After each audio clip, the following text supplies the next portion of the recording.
Salam, selamat pagi Bapak Ibu Saudara-saudara yang dikasihi oleh Tuhan. Mari kita mengawali pagi hari ini dengan merenungkan firman Tuhan. Mari kita berdoa.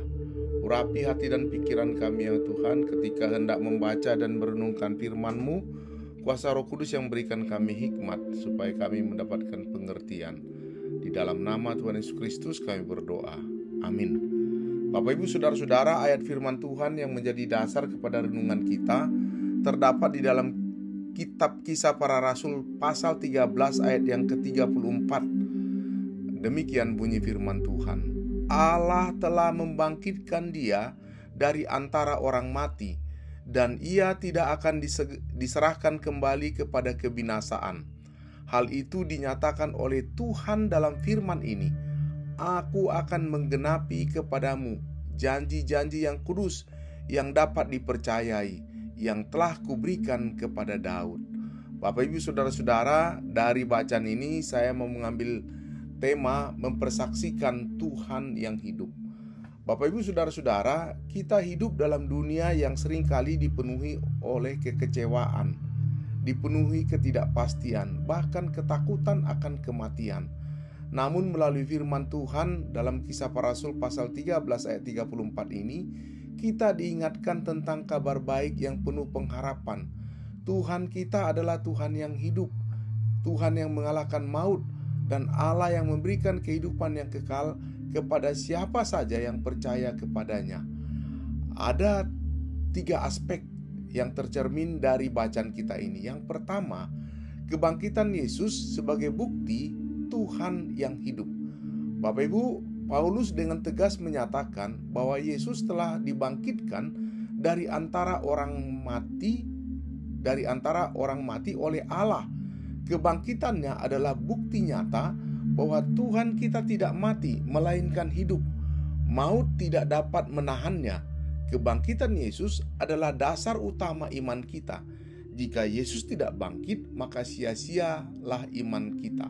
1 Korintus 15 ayat yang ke-17. Tetapi karena dia hidup, kita juga hidup. Kebangkitan Yesus memberikan kita harapan yang hidup, bahwa maut tidak memiliki kuasa atas kita yang ada di dalam Kristus.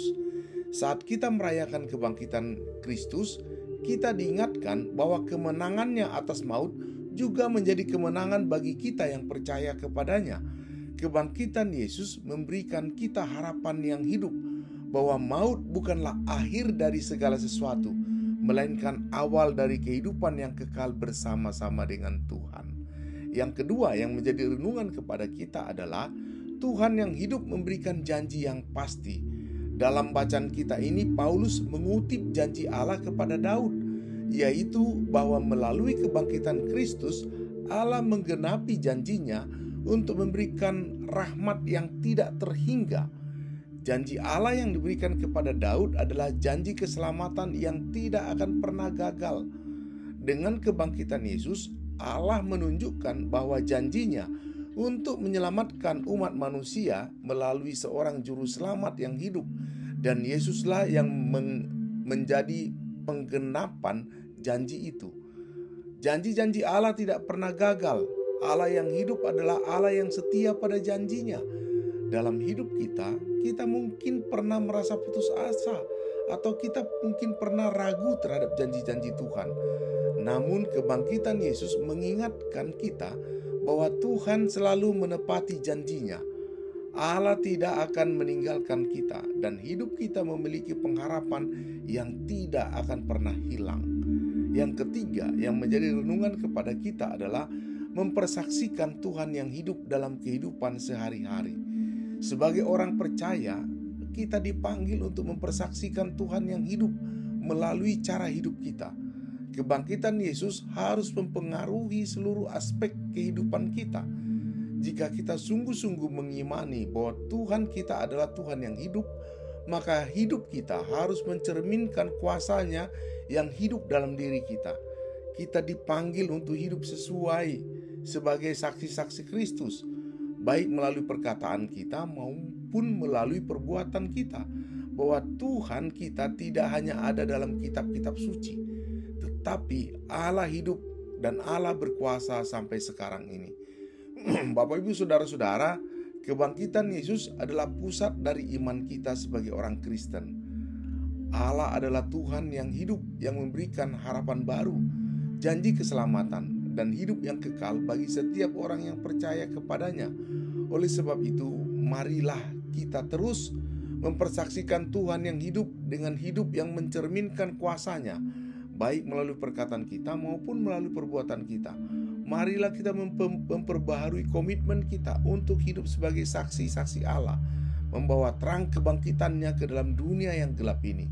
Karena Yesus hidup, kita juga hidup.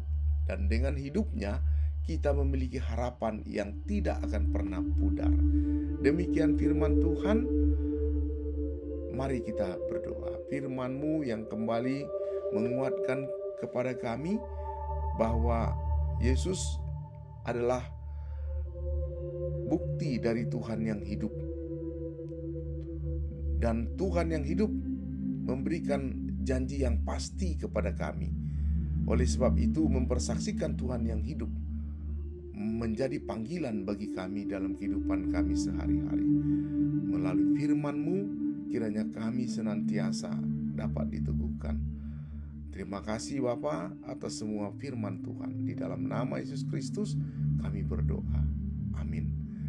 Bapak Ibu, demikian firman Tuhan. Marilah kita tetap semangat menjalani kehidupan ini, apapun pergumulan persoalan yang kita hadapi, karena kita mempunyai Tuhan yang hidup. Salam, sampai berjumpa kembali. Tuhan memberkati.